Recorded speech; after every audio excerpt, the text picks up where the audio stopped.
Most schools treat financial literacy as a separate topic. A module here, a workshop there. But what if the way a student handles money is not a standalone problem, but one of the clearest signals we have of how they handle responsibility itself?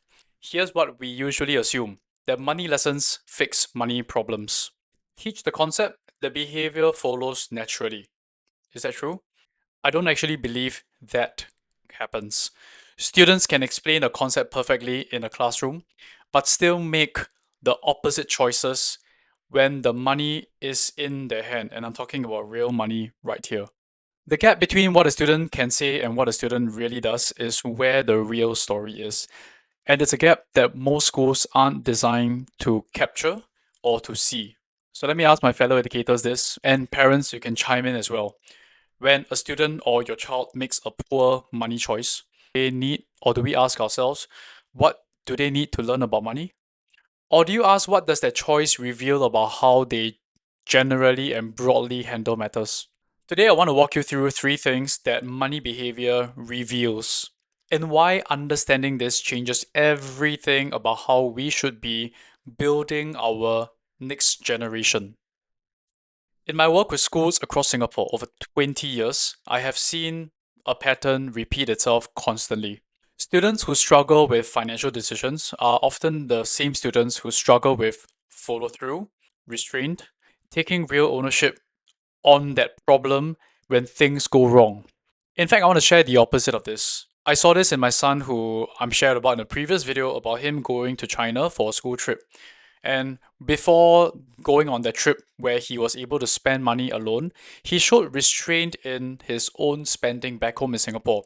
And that itself showed up itself in the home front, where he would show a bit of restraint, a bit of responsibility. He would spend money on things that he felt mattered to him and on people that he loved. And when it came to his own schoolwork, he would also show that same level of responsibility with how when he comes back, he would spend the time before relaxing properly on doing his schoolwork and relaxing.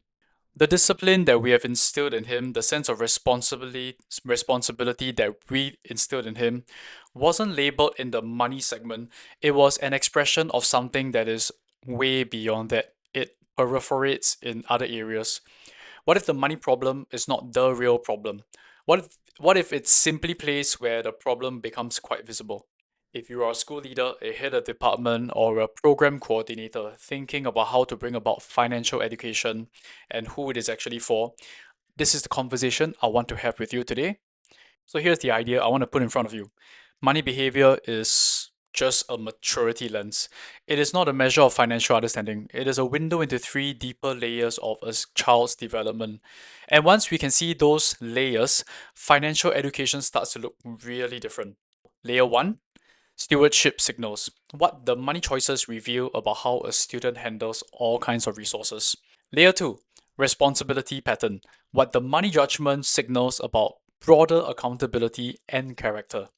Layer 3, the formation bridge. Why training the person matters more than training the habit. Let me take you through each one, because once you see this, it is really difficult to unsee it. Here is the simplest version of this insight. The next time you see a student making a weak monetary choice, don't ask, what do they need to understand about money? Ask, what does this pattern reveal about choice? Picture a Sec 3 student going on a school learning journey. He is given a set of money to spend, and that is gone within the first hour. Nothing left for lunch, he has to borrow money from his classmates, and most parents, most educators will see this as a budgeting gap. But let's ask ourselves, is that also the student who does have problems planning for group projects, who doesn't take ownership over submission of late work, who says, I forgot, when the deadline slips? The money choice and those other patterns point at exactly the same underlying formation need. So here's something you can try this week. Think of that one student whose money habit concerns you. Write their name down and list down three other areas in your life in the school that you notice similar patterns occurring. That list is the maturity lens at work. If monetary behavior is a window into a student's development, then that would change how the school designs the program. So let's get into the three layers, beginning with layer one, stewardship signals. A student who consistently handles money poorly is rarely purely struggling with money. They are often struggling with delayed gratification, prioritizing longer term needs over immediate ones, and accepting the real weight of the choices that they made. Stewardship isn't really about saving, it is restraint, it is planning, it is staying aware of the consequences of that decision. I've seen the gap between what students know and what they do play out again and again in the workshops that both myself and the ones that I sit in when my trainers are the ones running the program that I've observed. When we ask the students to allocate resources, which happens a fair bit during the activities that are designed, they happen to give the right answer. But when it came down to actually executing those programs itself, sometimes they will go about arguing, the allocation of the resources aren't exactly what they thought it is supposed to be, and the final outcomes resulted in kind of like catastrophic failures on their part because they didn't really meet the goals that were set out for them. Some people will say these students just need more education, they need more lectures, they need more content. But let's be real, we have been doing a really good job adding a lot of content. There's no shortage of these things everywhere. You can find it easily online. Yet, the pattern, the behavior has not significantly shifted positively. Here's my concern. If the information is not helping, it means that the design of the program does need to change in order to inbuild the development for these youths better.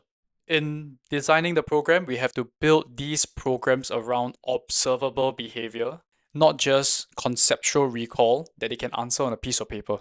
These are the stewardship indicators, such as can a student demonstrate restraint in a real scenario? Can they plan under limited resources? If these are the kind of outcomes that you're thinking of, how would the school's financial literacy program look like? I am very sure it will look drastically different as compared to just a post program pen and paper option. So that is layer one. The patterns are already there. The question is, are we reading them right? Layer 2, responsibility pattern. It doesn't divide neatly into subjects. A student who consistently avoids the consequences of a monetary choice is often the very same student who avoids consequences in other areas of their life, in school, or maybe outside as well. Across the years of working with students, 20 years to be exact, I noticed the way a child behaves in one area tends to cut across different areas and across subjects because my colleagues and I, we will sit around and talk about a child doing something across all our different subjects. This can come about in turning up work late, giving excuses, and so on and so forth. The behavior doesn't stay sandboxed inside one singular subject. And you can reasonably say not every student who spends irresponsibly is irresponsible. But when these patterns occur over and over again, they become worth investigating rather than being seen as an isolated case. So cross-reference your students' financial behavior with your broader observations. Are the students showing weak financial judgment? Are they the same ones who also show poor follow-through or accountability elsewhere? That turns behavior into a broader development signal, and that makes the programmatic support more intentional. That is layer 2, responsibility pattern. Now we're going to go into the most important shift, layer 3, the formation bridge. Financial education that only targets the money habit will always have a ceiling because the programs that develop the habit, their character, their restraint, their relationship with consequence are the ones that creates the long-lasting change that we want to see in the next generation. And this is the bridge that comes. But yet, when we look at programs that develop the person behind the habit, their character, restraint, their relationship with consequences, these are the characteristics that creates the long-lasting change that we want to see in our next generation. So how do we go about doing this? I saw this clearly during a recent primary school workshop that I personally did, and the students were given a task and were told to figure their way out. However, one student asked a specific question and got that answer. From that particular question asked, it completely shifted the way in which she wanted to solve the problem, and it got to solving it dramatically faster. And it all started because she was willing to ask a question. She was willing to put herself out there to see if there's a better way of doing things. And that itself is the Leaven learning cycle in action. Experience, reflection, insight, behavior, consequence. She didn't just complete the task, she lived through the consequences of asking versus not asking. She could see that in her friends, and that actually formed during the learning. She knew that asking questions was the better way forward. I know what some of you are thinking. We already have financial education modules. Do we really need to redesign them? My honest answer really is it depends on what student or adult are they producing at this moment in time. If students leave with stronger knowledge but no different behavioral change, the design needs reviewing. Ask two questions of your current program. Are students demonstrating changes in their behavior, or are they only demonstrating knowledge change? Does the program design include having real consequences, a structured reflection based on the consequences they have just experienced? And do they personally own the consequences through responsibility? Or is it purely just content and recall? If it is the latter, design your program. If your program only touches on the knowledge acquisition, you might need to redesign the program that you have. So that is layer 3, the formation bridge. And that's exactly the bridge that takes us into what we are going to explore in the coming weeks. Money behavior rarely tells a lie because that is where the abstract concept of money meets the reality of using money. So stewardship signals. The money choices reveals the pattern with all resources at the kid's disposal. The responsibility pattern. Financial maturity signals broader accountability and character. What needs to be formed. And finally, the formation bridge. You got to train the person behind the habit that you want to have and not just purely the habit itself. So here are some action plans. Step 1. Look through the programs through the formation lens. Ask not what did the students learn, but what do they practice, what do they experience, and what are they held accountable for. If the program ends at the recall of knowledge, that is where the design needs to be addressed. Step 2.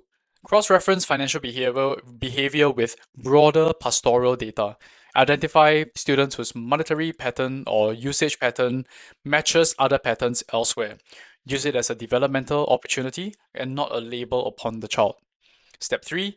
Begin connecting financial maturity to personal leadership in your school's development thinking. The same character qualities are being built in both areas, and consider how they can be intentionally linked because leadership does require the use of resources as well. So, if this idea that monetary behavior reveals far more than money habits has given you something to think about, I want to invite you to stay to this conversation because what comes next is the question of what happens when students move from managing resources to carrying real responsibility. Next week, in the next episode, we are going to go into the other pillar of the company, which is personal leadership. And if you'd like to explore how Leaven Academy can support your school in developing financially mature and personally responsible students, the link is in the description below, or you can contact me directly at ernestleavenacademy.com. Thank you for your time, and I'll see you in the next video. Take care.